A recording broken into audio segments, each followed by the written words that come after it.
അപ്പോൾ നിങ്ങളുടെ പ്രശ്നം ഇതിനെ ഒരു പോവർട്ടി ഇറാഡിക്കേഷൻ എന്ന് തന്നെ വിളിക്കുന്നതാണോ പ്രശ്നം?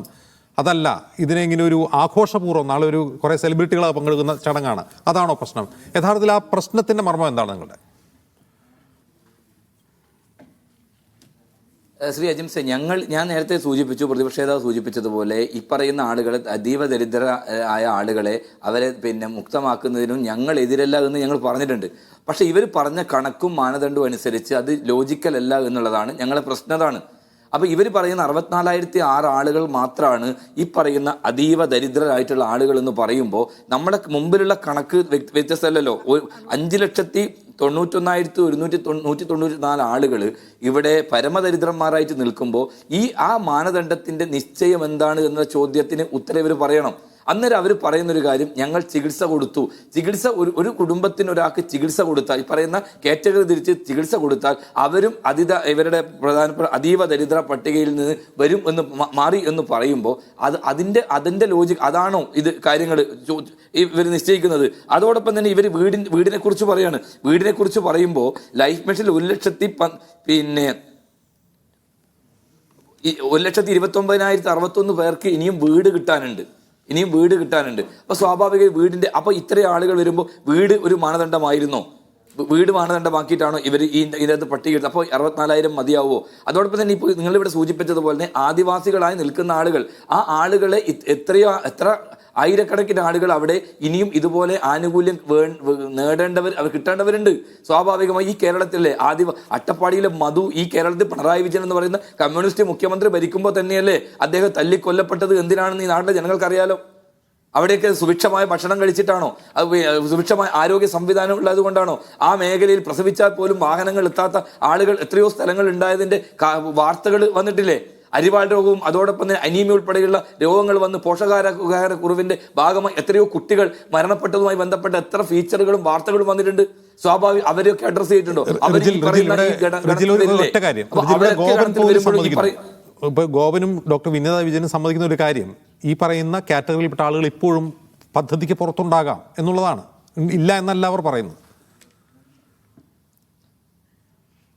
പുറത്ത് ആയിരക്കണക്കിന് ആളുകളുണ്ട് എന്നുള്ളതാണ്, 1-2 നിങ്ങൾ കണക്ക് കൃത്യമായി സർവേ എടുക്ക്. ഞാൻ വെല്ലുവിളിക്ക് ഈ പറയുന്ന ഈ സ്റ്റാറ്റിസ്റ്റിക്സും അതോടൊപ്പം തന്നെ നിങ്ങൾ പറയുന്ന കുടുംബശ്രീയും അതുമായി ബന്ധപ്പെട്ട് കണക്കെടുത്തിട്ട് ഇപ്പോൾ പറയുന്ന സാമൂഹ്യ നിരീക്ഷക എന്ന് പറയുന്ന LDFന്റെ ഭാഗമായി നിൽക്കുന്നവർ തന്നെയാണ് അവർ. അവരുൾപ്പെടെ പറയുന്ന ആളുകളോട് ഞാൻ പറയാൻ ആഗ്രഹിക്കുകയാണ്, നിങ്ങൾ ഇപ്പോൾ ഒരു സർവേ എടുക്ക്. നിങ്ങൾക്ക് ഈ വയനാട്ടിലെ, അതോടൊപ്പം തന്നെ അട്ടപ്പാടിയിലെ, അതോടൊപ്പം തന്നെ ഇടുക്കിയിലെ ആദിവാസി മേഖലയിലേക്ക് നിങ്ങൾ കടന്നുപോ. നിങ്ങൾ സർവേ എടുക്ക്, എന്നിട്ട് നിങ്ങൾ പരിശോധിക്കുക. എന്നിട്ട് ഈ വരുന്ന ആളുകൾ ഇത്ര ആളുകൾ മാത്രമേ അവിടെ ഉള്ളൂ എന്ന് പറ. ഇത്ര ആളുകൾ മാത്രം, ബാക്കി എല്ലാവരും ദാരിദ്ര്യമുക്തമായി എന്ന് പറ. അവർക്കൊക്കെ പോഷകാഹാരം കിട്ടുന്നുണ്ട് എന്ന് പറ. അവർക്കൊക്കെ വീട് കിട്ടുന്നുണ്ട് എന്ന് പറ. അവർക്ക് മറ്റ് ആനുകൂല്യങ്ങൾ കിട്ടുന്നുണ്ട് പറ. അപ്പൊ നിങ്ങൾ എടുത്ത കണക്ക്, നിങ്ങൾ ഒരു കണക്ക് അവതരിപ്പിച്ചുകൊണ്ട് നിങ്ങൾ ഈ കേരളത്തിനകത്ത് പിണറായി വിജയൻ സർക്കാർ ഭരിക്കുമ്പോൾ ഇവിടെ അതിദാരിദ്ര്യമില്ലാത്ത നാടാണ് എന്ന് പ്രചരിപ്പിക്കുന്നതിന് വേണ്ടി നിങ്ങൾ തെരഞ്ഞെടുപ്പിന് മുമ്പ് കാണിക്കുന്ന ഒരു ഗിമ്മിക്കാണ്. കട കാലിയാകുമ്പോൾ വമ്പൻ ഓഫർ എന്ന് പറയുന്ന പോലെ നിങ്ങൾ കഴിഞ്ഞ ദിവസം പെൻഷനും അതോടൊപ്പം തന്നെ പ്രഖ്യാപിച്ചിട്ടുണ്ട്. കേരളത്തിന്റെ ധനസ്ഥിതിയെ കുറിച്ച് ഈ നാട്ടിലെ ജനങ്ങൾക്ക് നന്നായിട്ട് അറിയാം. എത്രയോ കോടിക്കണക്കിന് രൂപ കെട്ടിട നിർമ്മാണ തൊഴിലാളികൾക്ക് ഫണ്ട് കൊടുക്കാൻ ഈ കേരളത്തിനകത്ത് ഇല്ല എന്നുള്ളത് വസ്തുതയായി നിൽക്കുമ്പോഴാണ് നിങ്ങൾ ഇത്തരം പ്രഖ്യാപനങ്ങളൊക്കെ നടത്തി മുമ്പോട്ട് വന്നത്. 6 മാസം മാത്രമേ ഉള്ളൂ. 6 മാസത്തിന് തെരഞ്ഞെടുപ്പിന് അതിനു വേണ്ടിയാണ് നിങ്ങൾ നടത്തുന്നത് എന്ന് ഈ നാട്ടിലെ അരിയാഹാരം കഴിക്കുന്ന ആളുകൾക്കറിയാം. നിങ്ങൾ ഈ പറയുന്ന ആളുകൾ, ശാസ്ത്ര സാഹിത്യ പരിഷത്തിന്റെ ആളുകൾ, നിങ്ങൾക്ക് വേണ്ടി കുഴലൂത്ത് നടത്തിയവരാണ്. നിങ്ങളുടെ പ്രൊജക്ടുകളെ ഇംപ്ലിമെന്റ് ചെയ്യാൻ നേതൃത്വം കൊടുത്തവരാണ്. അവരൊക്കെ ഇടതുപക്ഷത്തിന്റെ ആളുകളാണ്. അവരെ നിങ്ങൾ ബോധ്യപ്പെടുത്ത്.